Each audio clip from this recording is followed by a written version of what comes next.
Selamat malam Bapak Ibu, saya Tes Sound. Oke, baik. Selamat malam, perkenalkan nama saya Ivan Devalan dengan NIM 049 348 dan 206. Baik, saat ini saya akan mempraktekkan terkait dengan tugas 1 yang sudah dibuat soalnya ya.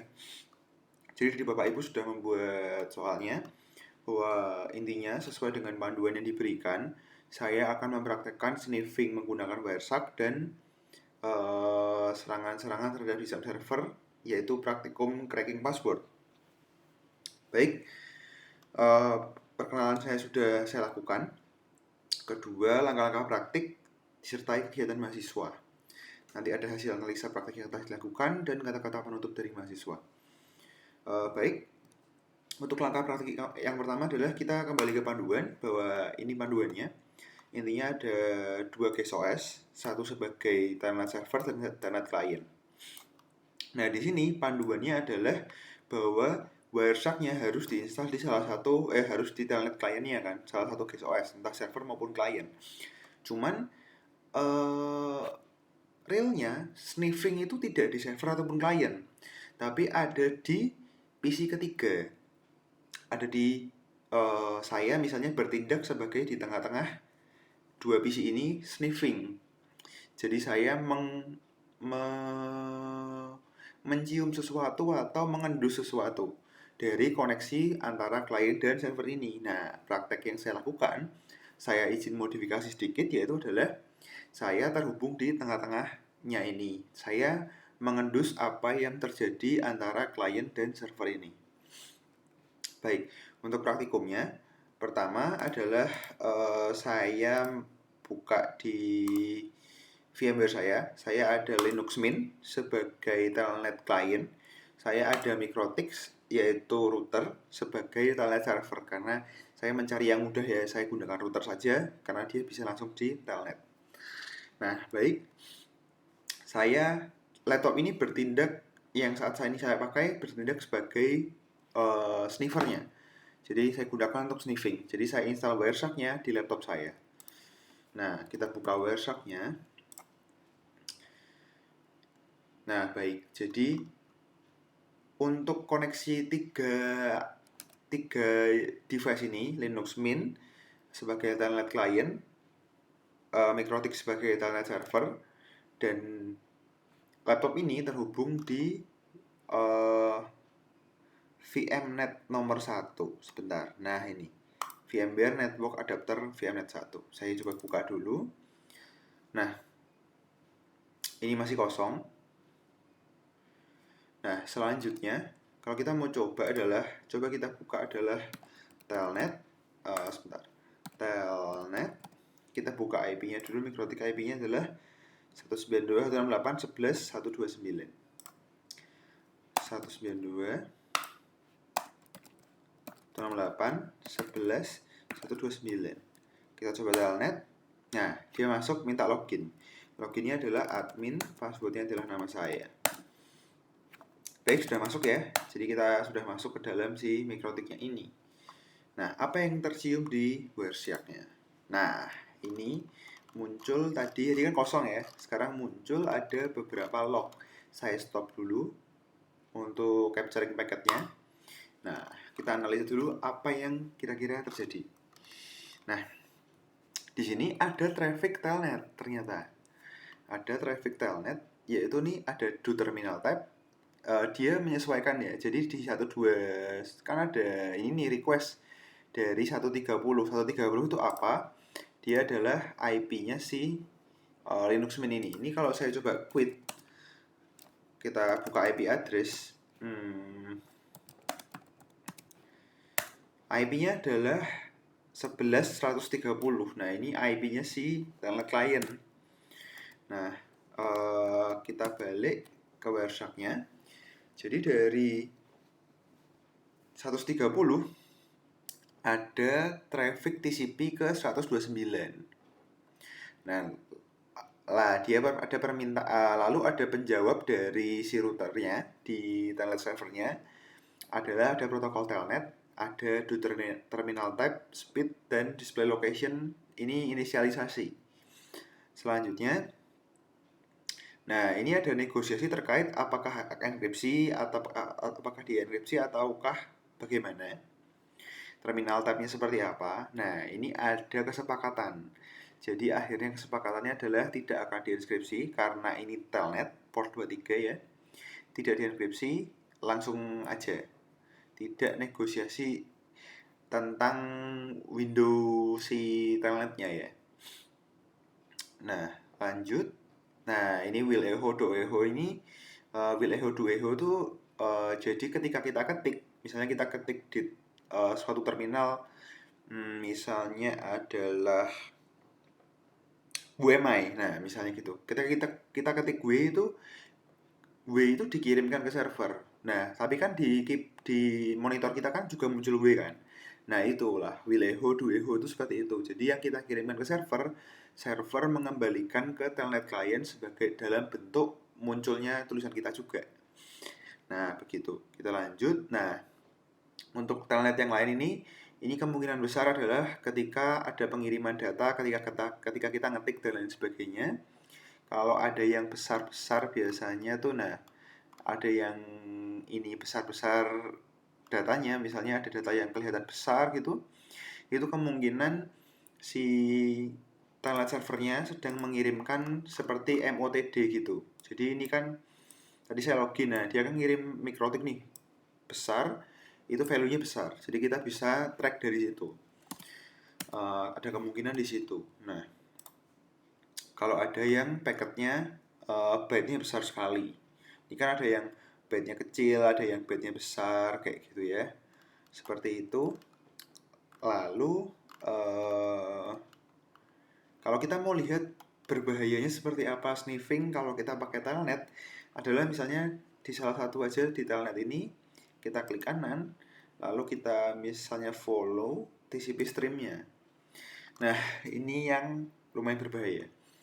Jadi ini ada value login yang masuk, datanya tuh bisa benar-benar terbaca dari pihak ketiga. Laptop saya ini kan pihak ketiga hitungannya, antara koneksi klien dan server tadi. Dia bisa baca protokolnya dan bisa tahu di dalamnya ada plain text login, passwordnya walaupun agak berantakan si username-nya, tapi kelihatan ini admin kan. Yang lebih mengerikan adalah passwordnya kelihatan plain text dan sangat jelas. Begitu ya. Nah, ini baru masuk ke tadi MOTD-nya juga tercatat ya saat login. Begitu untuk praktik yang saya lakukan di sniffing. Baik, kita lanjut Bapak Ibu ke praktik selanjutnya, yaitu ada di praktik cracking password. Nah, kita agak scroll ke bawah. Jadi kalau kita ke bawah, nah ini dia. Ini cracking password. Jadi kita melakukan praktikum cracking password. Ada selalu contoh. Jadi ada beberapa password di sini yang sebenarnya dia terencrypt, dia pakai MD5 dan yang type 7 juga. Nah, ini sebenarnya sudah sangat lawas ya Bapak Ibu. Jadi ini sebenarnya sudah untuk standar enterprise sudah tidak dipakai harusnya karena bisa di decrypt ya, bisa di cracking. Nah, untuk yang sekarang itu ada di type 8 dan 9, dia pakai SHA-256 dan script. Begitu. Nah, coba kita praktekkan saja untuk terkait dengan website ini. Saya sudah buka. Nah, mari kita coba di sini ada tabel, lalu kita bisa praktekkan sekiranya apa yang jadi datanya. Jadi coba kita copy. Jika cracknya memakai type 7, seharusnya sih yang type 5 tidak akan bisa terdecrypt, tidak bisa tercrack. Nah, misalnya seperti ini, kita crack, kita coba refresh dulu. Kita crack tidak bisa ya Bapak Ibu, karena memang ini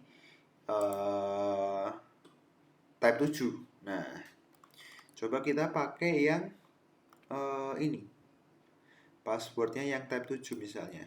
Kalau yang di dalam tabel adalah di nomor 2. Ya, ada di nomor 2. Nah ini terdeskrip ya. Plain text-nya adalah ABCD. Kalau misalnya kita pakai versi 7 yang lain, misalnya seperti ini, akan terlihat Bapak Ibu. Nah, 1, 2, 3, 4, 5, 6, 7. Coba.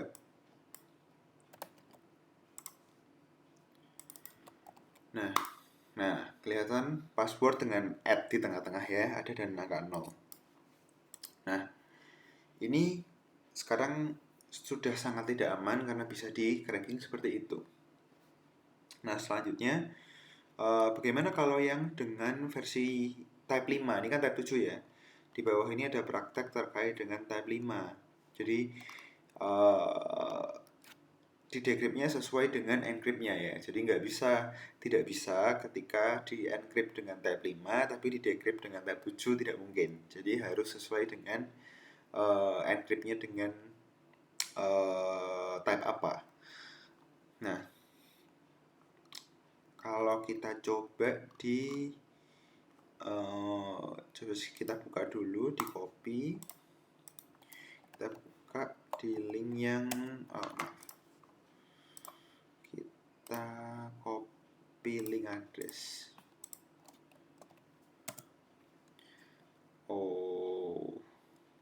Sebentar. Untuk tab 5-nya sebentar. Coba kita cek dulu ya.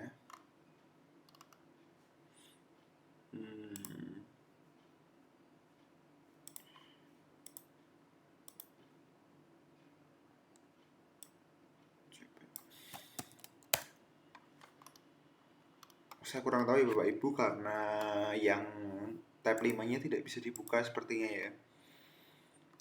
Yang teras di sini sepertinya tidak bisa dibuka dulu, atau kita coba searching ya. Cisco password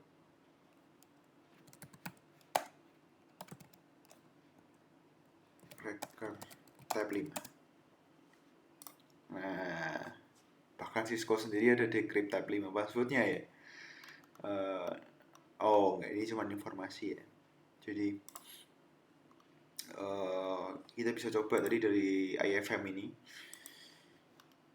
Baik, seperti itu Bapak Ibu untuk praktiknya dari saya. Dari saya seperti itu.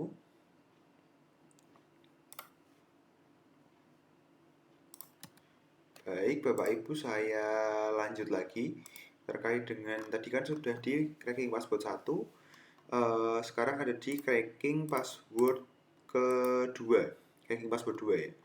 Nah, namun ketika saya lihat penjelasannya, saya tidak menemukan terkait dengan di soal tidak ada file terlampir terkait import ini bus capture txt. Nah, karena saya tidak menemukan ini, jadi saya tidak bisa praktik dulu terkait dengan hal ini. Jadi saya berhenti di cracking password part 1 karena di part 2 kita perlu file yang ada bus capture tadi, dan saya tidak tahu isi bus capture itu seperti apa filenya. Begitu Bapak Ibu, untuk dari saya cukup seperti itu. Untuk tadi hasil yang ada di cracking password berbentuk tabel nanti akan saya lampirkan dalam bentuk Word juga. Di dalam file Word-nya juga akan saya lampirkan terkait link videonya. Link videonya juga akan saya tulis di langsung di jawabannya. Nanti saya akan upload di YouTube, saya akan set public jadi bisa ditonton oleh Bapak Ibu. Baik, terima kasih dari saya. Terima kasih untuk kesempatannya untuk diberikan tugas 1 kali ini. Mohon maaf bila ada kesalahan, mohon dikoreksi dan ada feedback dari Bapak Ibu. Terima kasih.